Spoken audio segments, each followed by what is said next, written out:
जनता party सामाजिक न्याय पखवाड़ा जो है मना रही है।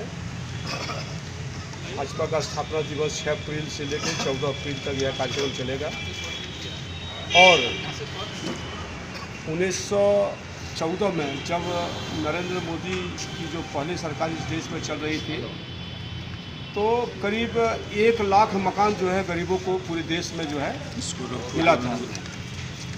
लेकिन जब नरेंद्र मोदी की सरकार बनी इस देश में तो पूरे देश में 2.5 करोड़ गरीबों को आवास दिया गया, जिसमें 2 करोड़ गांव में रहने वाला और 50 लाख शहरी क्षेत्र में रहने वाला गरीबों को दिया गया। तो यह सरकार गरीबों के लिए, गरीबों के द्वारा और गरीबों को उत्थान के लिए सरकार का गठन हुआ है केंद्र में। हम दिल से धन्यवाद देते हैं भारत के प्रधानमंत्री माननीय नरेंद्र मोदी जी को कि उन्होंने पंडित दीनदयाल उपाध्याय जी को जो सपना था कि समाज के अंतिम पंक्ति में बैठने वाला व्यक्ति का उत्थान हो, इन्होंने करके दिखाया। इसकी पहले जो भी सरकार केंद्र में थी वो सरकार सिर्फ तो कहती थी, करती नहीं थी। नरेंद्र भाई मोदी जी ने यह करके दिखाया।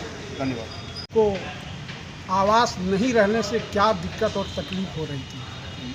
जब बरसात का मौसम आता था तो गरीब आदमी के छत पर कोई सहारा नहीं था।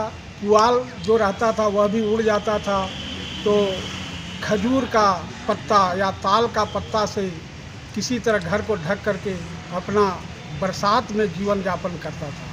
ठंडा में भी उसी तरह उसका स्थिति होता था, गर्मी में भी वही स्थिति रहता था।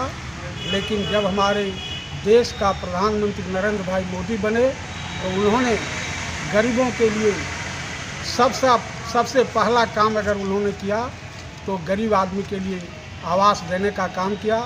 और आज गांव हो या शहर, जिधर आप जाइएगा प्रधानमंत्री आवास व्यापक रूप में बनते हुए गरीबों के लिए देखा जा सकता है। और वह आवास बन जाने से उसको इस चीज़ का चिंता दूर हो गया कि हमको घर बनाना है, जिसके चलते अब